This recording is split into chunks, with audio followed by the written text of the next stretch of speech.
रहने वाले हैं आप? उत्तराखंड। उत्तराखंड। क्या नाम है आपका? जगदीश चंद्र। जगदीश चंद्र। यहाँ पर क्या काम करते थे, कहाँ रहते थे? डुनौद में। डुनौद में कहाँ पर है? डुनौद विद्यापीठ स्कूल है। हाँ हाँ, डुनौद विद्यापीठ में। तो ये आपका परिवार, फैमिली मेंबर हैं क्या ये? और भी टीचर आए। अच्छा अच्छा। कितने लोग वहाँ पर रहते थे आप छत्तीसगढ़ के डुनौद विद्यापीठ में ही रहते थे? सारे के सारे क्या करते थे वहाँ पर? मैं तो काम करता था। जी। और इनके वो है ये टीचर। जी, ये भी छत्तीसगढ़ के हैं? नहीं, उत्तराखंड के आप सारे के सारे कितने लोग हैं आप? 9 लोग हैं। 9 लोग। तो इतने दिन कहाँ रहते थे आप? हमारा वहाँ हॉस्टल भी था। जी, वहाँ पर रहते थे। हॉस्टल में रहते थे। तो किस तरह से आपको वहाँ पर खाने वाने का इंतजाम था, किस तरह था, क्या कोई परेशानी थी, क्या था, मैनेजमेंट ने क्या कहा? मैंने बोला सर खाने की दिक्कत है, ये तो सीधे स्टाफ थे। हाँ। ये तो अपना बना के खा रहे। और आप कैसे करते थे वहाँ? मेस थी सर। जी। तो मेस हो गई बंद। मेस बंद हो गई थी, तो फिर आपके खाने का इंतजाम कैसे हुआ वहाँ पर? बंद होने का कुछ दिन तो दिया उन्होंने खाना। जी जी उसके बाद एक आदमी और था, बनाता भी नहीं था खाना। जी तो कल मैंने जो वहाँ के प्रिंसिपल थे जी, उन्होंने बोला सर मैं उत्तराखंड जाना चाहता हूँ। जी। तो वो ठीक है कर दिया। तो क्या मैनेजमेंट ने, वहाँ के जो मैनेजमेंट है वहाँ पर, उन्होंने खाना दिया नहीं दिया, क्या बोले उन आपको? क्या बोले उन्हें खाना को लेकर? खाने के लिए सर टाइम पे मिलता नहीं था खाना। जी जी। कभी 2 बजे मिलता, कभी। कहाँ से आता था खाना बनकर? वहीं मेस थी। जी। तो वहीं से हम 2-3 आदमी थे वहाँ पर। अभी 1-2 आदमी तो वहीं पे हैं सर। जी। मैं वहाँ से आ गया। जी। अब गांव जाना चाहते थे, तो काफ़ी आपने प्रयास किया, किसको बोले आपकी मैं गांव जाना चाहता हूँ? बोला कि हमने ये ऑनलाइन से वहाँ पर पता करवाया, तो उन्होंने बोला कि ऐसे ऐसे को करवाओ पंचायत घर में। तो हमने वहाँ पर करवा के रजिस्ट्रेशन करवाया, तो जाके आने का हुआ था। तो आपके परिवार के कितने लोग हैं यहाँ पर? मैं अकेला रहता हूँ सर। अकेले? मैं और मेरा बेटा है सर, उस बेटा। जी, वो रहते थे दो? हाँ। 2 जने रहते थे। तो अब वापस आने के लिए क्या कहा है स्कूल प्रबंधन ने कि वो तो भाई बोला जब स्कूल खुलेगा तब आना। तब आना है आपको? जी सर। जी ठीक। श्यामलाल वर्मा है। श्यामलाल जी, आप डुनौद विद्यापीठ में पढ़ाते थे? जी सर, डुनौद विद्यापीठ में पढ़ाते हैं। जी। तो इतने दिन आप कहाँ रह रहे थे वहाँ पर? सर हॉस्टल कैंपस था, वहाँ पूरी फैसिलिटी थी, हम लोग वहाँ रहते थे। खाना पीना हमारा खुद का था, कोई दिक्कत नहीं थी वहाँ पर। दिक्कत नहीं थी। तो अब आप जा रहे हैं, तो किस तरह से आपने जाने के पास वगैरह बनवाए, किस तरह से क्या इंतजाम किया? ऐसा है कि ऑनलाइन रजिस्ट्रेशन के लिए कोई नंबर दिया था, तो हमने वहाँ पर ऑनलाइन कॉन्टैक्ट किया, तो उन्होंने जो है रजिस्ट्रेशन करवा दिया हमारा।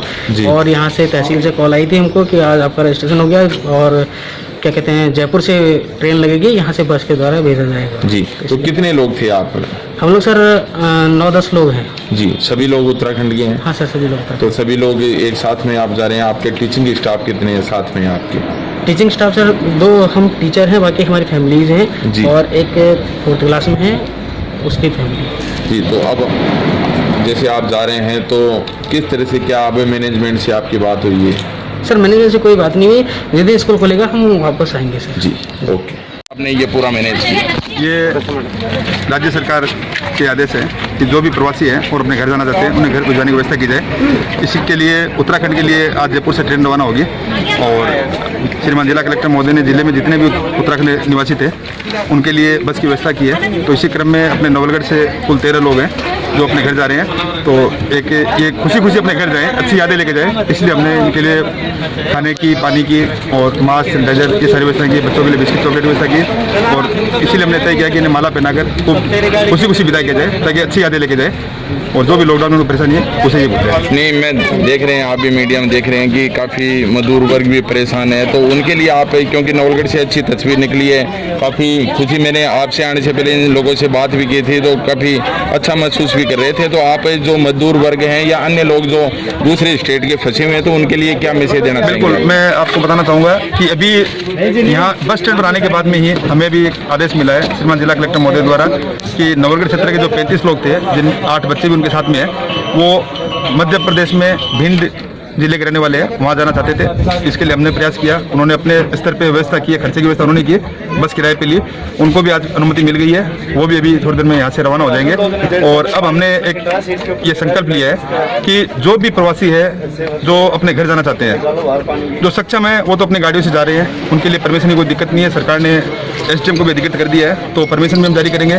और जो सक्षम नहीं है उसके हम हमारे अधिकारी, कर्मचारी, जनप्रतिनिधि और भामाशाह इनका सहयोग लेंगे। जैसे फूड पैकेट जैसे वितरण के समय हमने एक इतिहास रचा था, नवलगढ़ में शानदार काम हुआ था, 25,000 से अधिक पैकेट भी बांटे गए थे। उसी प्रकार से इसको हम एक अभियान के रूप में ले रहे हैं और कोशिश करेंगे कि अगले 7 दिन के अंदर अंदर जितने भी बाहर के लोग हैं उन्हें हम अपने घर भिजवा दें। और मैं आपके माध्यम से सभी लोगों से निवेदन करूंगा कि रास्ते में अगर कहीं भी कोई घूमते हुए आपको मिले, चाहे वो नवलगढ़ तहसील के हो या बाहर से आए हो, उनके लिए हमने मुकुंदगढ़ बाईपास पर वृद्धाश्रम में रहने की व्यवस्था की है। आपको जानकारी देना चाहूँगा, आज भी हमें सूचना मिली कि झुंझुनू से कुछ लोग आए थे, ढिगाल में 35 लोग हैं और यूपी के बरेली के रहने वाले हैं। तो कल चूंकि झुंझुनू से बरेली की ट्रेन रवाना होगी, उन्हें हमने ढिगाल में रोका है, उनके रहने की, खाने पीने की व्यवस्था की है।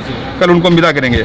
तो ऐसे कोई भी लोग जो अपने घर जाना चाहते हैं, कृपया पैदल नहीं जाएं और आप हमें प्रशासन से सहयोग करें। और जनता से भी मैं अपील करूंगा, अगर आपकी कोई जानकारी मत है तो आप प्रशासन को हमारी पटवारी से लेकर एसटीएम तक किसी को भी आप सूचित कर दें।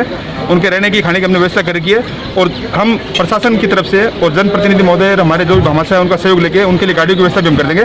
तो कोई भी पैदल नहीं जाए और मैं आपको विश्वास दिलाता हूँ कि सभी के सहयोग से हम 7 दिन में उन्हें घर भिजवाने की व्यवस्था कर देंगे, चाहे उनके पास पैसे हों या नहीं हो। इस बारे में आपकी विधायक महोदय से भी चर्चा हुई है तो कि बिल्कुल, मैं क्योंकि अकेला सक्षम ही नहीं, देखिए प्रशासन या कोई एसटीएम अगर सोचे कि मैं ये काम कर दूं, ये संभव है। जब तक विधायक महोदय, जनप्रतिनिधि हैं, उनका और पब्लिक का, मीडिया का, भामाशाह को सहयोग नहीं मिले, ये कार्य नहीं हो सकता। तो हमने जब ये विचार किया तो एमएलए साहब से मैंने चर्चा की, उनसे भी निवेदन किया और वो इतने खुश हुए। उन्होंने कहा कि आपने ये केवल भावना रख दी कि हम अधिकारी कर्मचारी भी इसमें सहयोग करेंगे, तो इससे मैं बहुत खुश हूँ। और सरकार की तरफ से उन्होंने कहा कि अपने रवि जैन सर जो ट्रांसपोर्ट कमिश्नर है, उनसे भी उन्होंने बात की है और जरूरत होगी तो रोडवेज बस लगा देंगे, प्राइवेट बस भी मिनिमम किराए पे वो उपलब्ध करवा देंगे।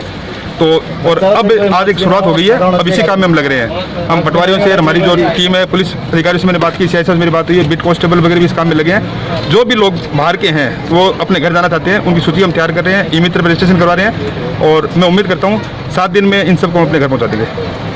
जैसे अभी एसडीएम साहब ने बताया, हम रात को हम चर्चा कर रहे थे कि जो लोग अन्य राज्यों के लोग यहाँ पर हैं और वो अपने घर जाना चाहते हैं तो इसमें हम पूरी सहयोग करेंगे, तो तन मन धन से पूरा सहयोग हम करेंगे और आपसे पूरे सब लोगों से हम सहयोग लेकर करवाएंगे ताकि अपने घर हंसी खुशी जाएँ। तो इनके मन में सबके मन में उत्साह और आनंद का भाव रहेगा और यही हमारा उद्देश्य होना चाहिए कि जो भी अपने पास है वो सब खुशी खुशी अपने घर जाएँ। क्योंकि मैं देख रहा हूँ कि नायब जी, तहसीलदार जी भी अच्छे बखूबी आपके साथ में हमारी पूरी तहसील की टीम, नायब साहब हमारे, प्रियंका जी हैं, प्रवीण जी हैं और हमारा पूरा स्टाफ, हम पूरे इसमें लगे हुए एसडीएम साहब के नेतृत्व में, कलेक्टर साहब के नेतृत्व में और हमारे एमएलए साहब के साथ हमारा जो आशीर्वाद है उनका भी, वो भी लगातार ये कहते हैं कि अपने ज़्यादा से ज़्यादा मानव सेवा करनी है, उसी में हम लगे। आप भी लगे हुए हैं, मैं महिला होकर भी आप एकदम पूरी दौड़ धूप कर रही हैं, तो बताइए किस तरह से, क्या आपका अनुभव रहा है अब तक? देखो सर, पहली बात तो ये कि ऑफिसर के लिए जैसा कि सर मेरे को कहते हैं कि महिला और पुरुष नहीं होता है, तो